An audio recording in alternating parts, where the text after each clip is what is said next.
você já sabe, você já conhece as principais diferenças na prática, né, entre indivíduos ali naturais, treinando natural, sem uso de hormônio, e indivíduos fazendo uso de hormônio. É disso que a gente vai falar nesse vídeo, de uma maneira bem curta, bem rápida, para você entender as principais diferenças do que vai acontecer ali durante o seu treinamento, com o seu metabolismo, durante a execução ali dos exercícios, tá bom? Então, se você tem essa dúvida, fica ligado, que esse vídeo aí pode te ajudar de alguma maneira. Vamos lá, então, para a primeira diferença.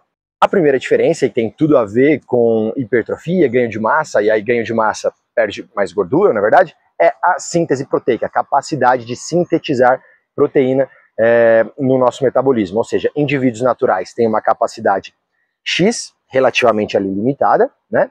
Mas não limitada que seja ruim, mas com um teto. E indivíduos fazendo uso de hormônio têm uma capacidade muito maior, um aproveitamento muito maior da síntese proteica durante a metabolização ali dos alimentos. Então, essa eu coloco que é a primeira grande diferença, que tem tudo a ver, que é otimizar muitos ganhos. O segundo ponto, a recuperação intra-séries e intratreinos, ou seja, eu quero dizer, um indivíduo hormonizado, ele recupera de maneira mais rápida e eficiente, tá?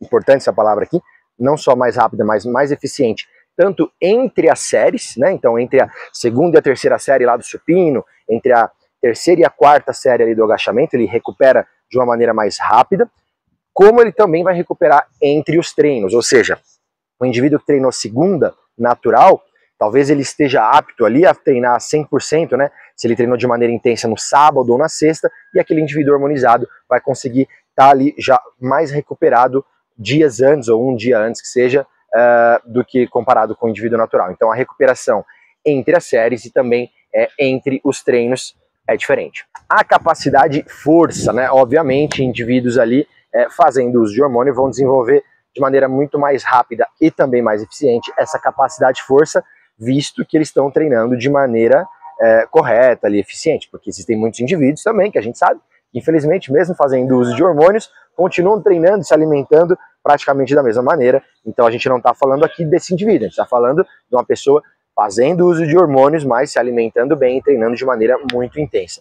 Ou seja, essa pessoa vai conseguir desenvolver mais rápido e de maneira mais eficiente a capacidade de força, a capacidade de gerar tensão, e aí, consequentemente, é muito possível que ele consiga ter aumentos de carga mais rápidos, né?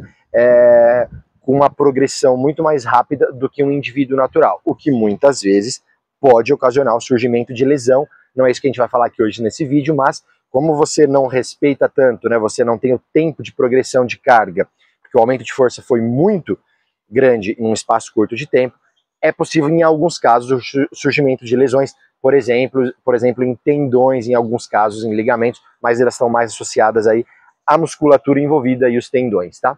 Volume de treino, eu acho que eu fiz um post recentemente, eu ainda vou fazer sobre volume de treino, então tem tudo a ver, né? Indivíduos naturais têm uma capacidade limitada, né, de um volume de treino reduzido, enquanto que indivíduos hormonizados vão conseguir treinar com volume de treino maior, ou seja, vão conseguir colocar mais séries e muitas vezes até mais exercícios durante cada sessão de treino, porque ele consegue manter a intensidade alta durante o treino, através do uso de hormônios. Então o volume de treino também tem uma diferença muito grande.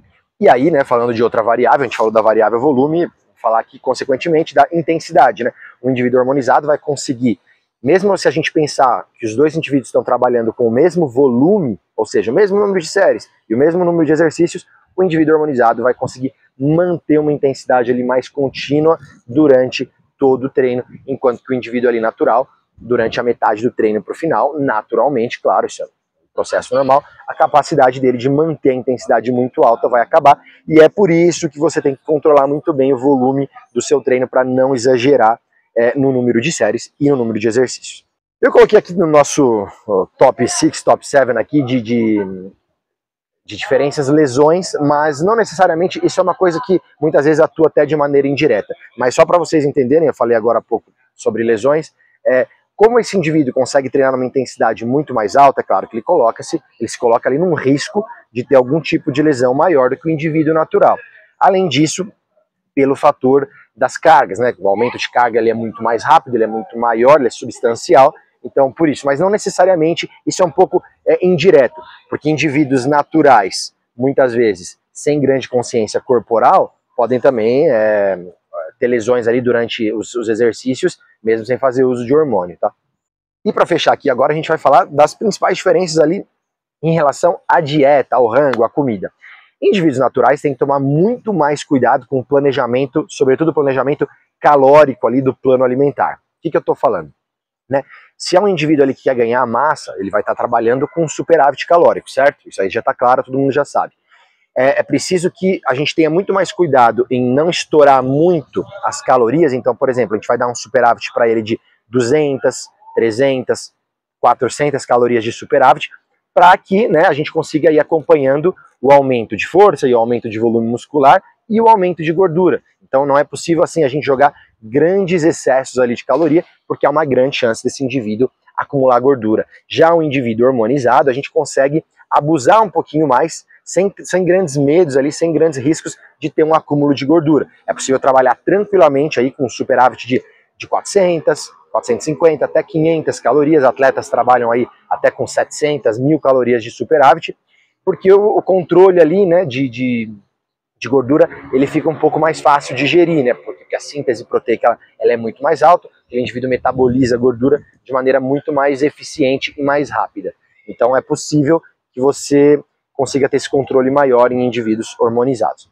E do outro lado, no sentido oposto também, se você está ali num déficit calórico, né, tô querendo perder peso, perder gordura, os indivíduos hormonizados vão ter uma capacidade de manter a massa magra e muitas vezes até manter a intensidade do treino maior do que os indivíduos naturais. Os indivíduos naturais, é preciso ter, mais uma vez, muito cuidado com o déficit, não trabalhar com um déficit calórico tão excessivo, para que não ocorra ali uma perda de massa magra a médio e longo prazo, enquanto que os indivíduos hormonizados vão ter uma capacidade de manter, né, os ganhos ali conquistados durante o período de superávit sem grandes perdas. E além disso, é possível que indivíduos naturais, né, na maioria das vezes aconteça, o treino acabe ficando um pouco menos intenso, é preciso fazer um ajuste, por exemplo, de volume, ali, de séries, de número de exercícios, porque aquele indivíduo agora está comendo menos, tem menos energia para treinar, enquanto do outro lado é possível que a gente mantenha, né, os ganhos obtidos antes e mantenha também a intensidade alta durante todo o treinamento. Então é isso, eu espero que tenha ajudado aí. Essas são as principais diferenças, tem um pouco mais de diferença, mas para você entender o que acontece ali em indivíduos naturais e indivíduos hormonizados. Espero ter ajudado de alguma maneira. Fica ligado, até o próximo vídeo. Tchau, tchau.